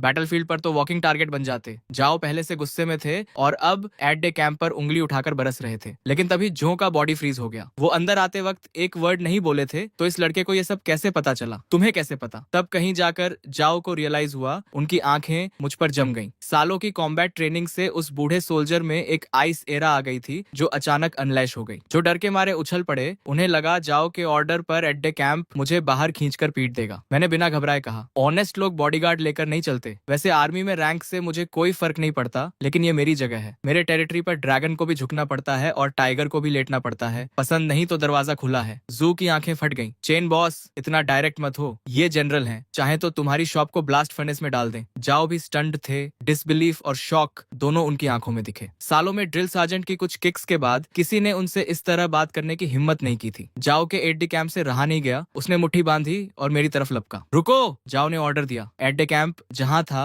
वहीं फ्रीज हो गया और पीछे हट गया। मैंने कामली कहा, ये रिपेयर शॉप है, बॉक्सिंग रिंग नहीं। लड़ना है तो बाहर जाओ। ऊपर से मैं काम था, लेकिन अंदर से डर के मारे जान निकल रही थी। उस बॉडीगार्ड की मसल्स बैगी क्लोथ्स के नीचे से भी दिख रही थी। अगर उसकी मुट्ठी मेरे सिर पर पड़ती तो इस स्टोरी का यहीं एंड हो जाता। जू ने क्विकली टॉपिक चेंज किया। चेन बॉस, पिछली बार नांडू 3 चिप रिपेयर की थी, हम उसे वॉरहेड पर इंस्टॉल करवाना चाहते हैं, ट्रैकिंग फंक्शन के लिए। क्या कर सकते हो? मुझे सडनली इंटरेस्ट हुआ। ये तो सीरियस मैटर है, आखिर करना क्या है? जाओ ने ग्रेवली देखते हुए कहा, अम्निशन है। हमारी ब्लू आर्मी में एक UIA है, हर बार उससे हारते हैं, इस बार जीतना है। कर सकते हो? मैं समझ गया, अगर मैंने मना किया तो ये सारे पुराने नए हिसाब चुकता कर देंगे। मैंने कहा, बिल्कुल हो सकता है, लेकिन इतने पैसे चाहिए। मैंने 5 उंगलियां उठाई। जू ने खुशी से फोन निकाला भी। 500 हो जाएगा। मैंने रोका, इस बार 50,000। क्यों? पहले 500 थे, अचानक इतना? क्योंकि इनकी शक्ल पसंद नहीं आई, मेरे साथ बदतमीजी की। 50,000 तो दोस्त का भाव है। मैंने जाओ की तरफ इशारा किया। जाओ ने बिना झिझके कहा, 50,000 मंजूर, और काम अच्छा हुआ तो 50,000 और। अगले ही पल पेमेंट कंफर्मेशन का बीप आया और इस तरह ये बड़ा कॉन्ट्रैक्ट मेरे हाथ लग गया। वो मेरा काम सॉल्व कर देंगे, लेकिन ये काम यहाँ नहीं होगा। मैंने कहा, काम तुम्हारी जगह पर होगा। जाओ ने पूछा, क्यों? ये हमारा मेन प्रोजेक्ट साइट है, यहाँ कोई कॉन्फिडेंशियल इन्फॉर्मेशन लीक होने का खतरा नहीं है। मैंने समझाया,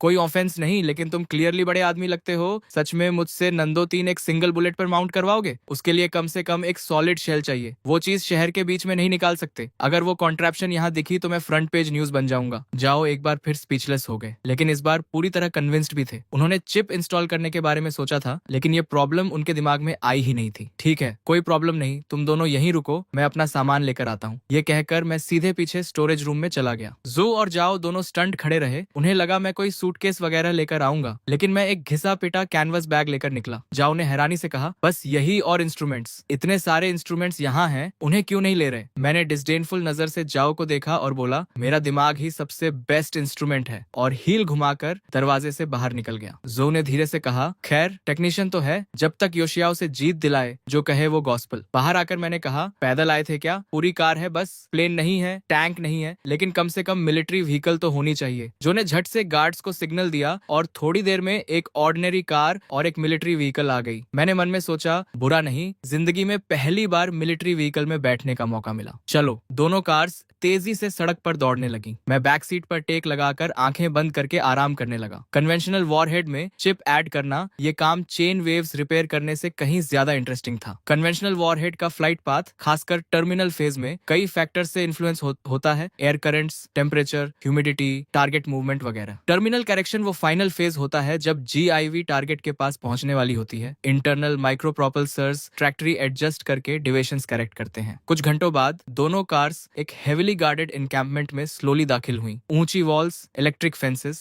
हर तरफ गार्ड्स, हेविली आर्म्ड सोल्जर्स लगातार पेट्रोल कर रहे थे। अंदर घुसते ही एक टेरिबली ऑस्टियर एटमॉस्फेयर फील हुई। ये डेफिनेटली मिलिट्री कैंप था, कोई शक नहीं। माहौल सच में इम्पोजिंग था। जू ने कहा, मिस्टर चेन आ गए। मैं वॉन कैनवस बैग थामे कार से उतरा। बिल्डिंग के अंदर जाते ही मैं कंप्लीटली स्टनड रह गया। रिपेयर शॉप से तो रात दिन का फर्क था। एक ह्यूज हैंगर जैसी structure, open space, precision instrument से भरा हुआ, जिनके नाम भी मुझे नहीं पता थे, सब ऑपरेट हो रहे थे। अलग अलग यूनिफॉर्म्स में स्टाफ मेंबर्स अपने अपने पोस्ट पर बिजी थे, और मेरी एंट्री होते ही सबकी नजरें मुझ पर आ गईं। एक ने धीरे से कहा, वो जनरल जो है ना, पीछे वो यंग आदमी कौन है? दूसरे ने जवाब दिया, पता नहीं, कोई इंपॉर्टेंट नहीं लगता, किसी गांव से आया देहाती लग रहा है। तीसरे ने कहा, बकवास बंद करो, जनरल जो के साथ ऑर्डिनरी आदमी नहीं होता। जो ने आवाज लगाई, सब काम रोको, असेंबल करो। थोड़ी देर में दर्जनों मिलिट्री टेक्नीशियंस यूनिफॉर्म्स में लाइन में खड़े थे। जाओ ने कहा, इंट्रोडक्शन करवाता हूँ, ये जुदेंग है, 7वीं रिसर्च इंस्टीट्यूट के डायरेक्टर, और ये शेनवांजो हैं, एक रिपेयर शॉप के ओनर। सबने एक साथ मेरी तरफ देखा। चेहरों पर इनकॉम्प्रिहेंशन साफ था। एक रिपेयर शॉप का ओनर यहाँ क्या कर रहा है? जाओ ने जू से कहा, डायरेक्टर जू, इंट्रोडक्शन आप करवाइए। जू ने ब्रीफकेस से चिप निकाली। डियर कॉलीग्स, आज हम इसी चीज के लिए यहाँ हैं। सबने गर्दनें आगे की। ये क्या है? हाई टेक्नोलॉजी लग रही है, ऑर्डिनरी तो नहीं है, लेकिन काम क्या करती है? जू ने बताया, ये नंदो 3 सैटेलाइट नेविगेशन सिस्टम की चिप है। नंदो 3, वो रिसर्च प्रोजेक्ट तो बंद हो गया था, टेक्नोलॉजी नहीं थी, पैसे नहीं थे, टाइम नहीं था, ये वापस कैसे आई? बेस के सीनियर ऑफिसर ने चिप हाथ में लेकर क्लोजली देखा। सीमलेस मोनोकोक डिजाइन, ऐसी टेक्नोलॉजी पहले कभी नहीं देखी। सर्किट मटेरियल भी अनयूजुअल है, ऑर्डिनरी सिलिकॉन नहीं, कार्बन बेस्ड मटेरियल लग रहा है। प्रिसीजन देखो, कम से कम 3 नैनोमीटर से कम होगी। किस लैब से आई है, पूरा सीरियल नंबर है, और इस लेवल के इंटीग्रेशन के साथ कूलिंग का इंतजाम। जब रन करेगी तो हीट इनॉर्मस होगी। कुछ ही सेकंड्स में पूरी भीड़ चैटरिंग और एक्सक्लेमिंग करने लगी। जाओ ने सीन देखा। ये सब दूसरे रिसर्च इंस्टीट्यूट से पोच किए गए स्पेशलिस्ट थे, और इन सब ने एक नजर में समझ लिया था कि ये चिप कितनी फॉर्मिडेबल थी। जाओ ने पूछा, तो क्या सोचते हो सब? एक सीनियर ने बिटर स्माइल के साथ सिर हिलाया। सॉरी जनरल, हम इसे पूरी तरह समझ नहीं पाए। बस इतना कह सकते हैं कि ये ऑब्जेक्ट एक्सेप्शनल है, और जिस इंस्टीट्यूट ने बनाई वो भी उतनी ही एक्सेप्शनल होगी। बाकियों ने भी सिर हिलाया। चेहरों पर कंफ्यूजन और गहरा होता जा रहा था। जाओ का चेहरा डार्क हो गया। उन्हें लगता था यहाँ के लोग टॉप नॉच हैं, लेकिन इतनी छोटी चिप इनकी समझ से पूरी तरह बाहर थी। जाओ ने गहरी सांस लेकर मेरी तरफ मुड़कर कहा, मिस्टर चेन, इन्हें ब्रीफ इंट्रोडक्शन दे सकते हो? मैं तभी से डिस्क्रीटली इक्विपमेंट और सराउंडिंग्स ऑब्जर्व कर रहा था। रिपेयर शॉप से कंपेयर करें तो रात दिन का फर्क था, लेकिन इतना सोफिस्टिकेटेड सेटअप इन इनकॉम्पिटेंट्स के हाथ में, ये सच में रिडिकुलस था। मैंने एक छोटी कॉन्टेम्प्टस लाफ दी, आगे बढ़कर चिप उठाई और बोला, मुझे लगा था तुम नोटिस नहीं करोगे, लेकिन इतने क्लूलेस हो गए ये नहीं सोचा था। सबके माथे पर बल पड़ गए। एक ने कहा, यह है कौन? बच्चा है, यहाँ जो आता है कम से कम डॉक्टरेट होती है। ये तो यूनिवर्सिटी फिनिश भी नहीं किया लगता। क्या एरोगेंट टोन है, खुद ही घुट जाएगा। मैंने बिना परवाह किए कहा, इसे रिया नंबर 3 कहते हैं, ये तो जानते हो। इसकी सेंट्रल कंप्यूटिंग यूनिट 114 न्यूक्लियॉन्स की सीक्वेंस यूज करती है। तुम नहीं समझोगे, ये नॉर्मल है। किसी ने पूछा, 114 न्यूक्लियॉन्स की सीक्वेंस, ये क्या होती है? हम जानना चाहते हैं कि इस लेवल के इंटीग्रेशन के साथ ऑपरेशन के दौरान हीट डिसिपेशन कैसे मैनेज होती है। मैंने डिटैच्ड एयर के साथ चिप दिखाते हुए कहा, वो मैंने ऑलरेडी मॉडिफाई कर दिया है। टिंगसन परमाबाइट और thermally super conducting material use किया है। रियल वर्ल्ड कंडीशंस में स्टेबल डेली ऑपरेशन के लिए परफेक्टली अडेप्ट हो जाती है। चिप पर ये माइक्रो परफोरेशंस देख रहे हो, ये मिनिएचर थर्मो इलेक्ट्रिक जनरेशन के इंटेक पोर्ट्स हैं। कैलकुलेशन से जो थर्मल एनर्जी प्रोड्यूस होती है वो इलेक्ट्रिकल एनर्जी में कन्वर्ट हो जाती है, यानी सिस्टम पूरी तरह सेल्फ सफिशिएंट है। लेकिन वहां मौजूद कोई भी काम नहीं था।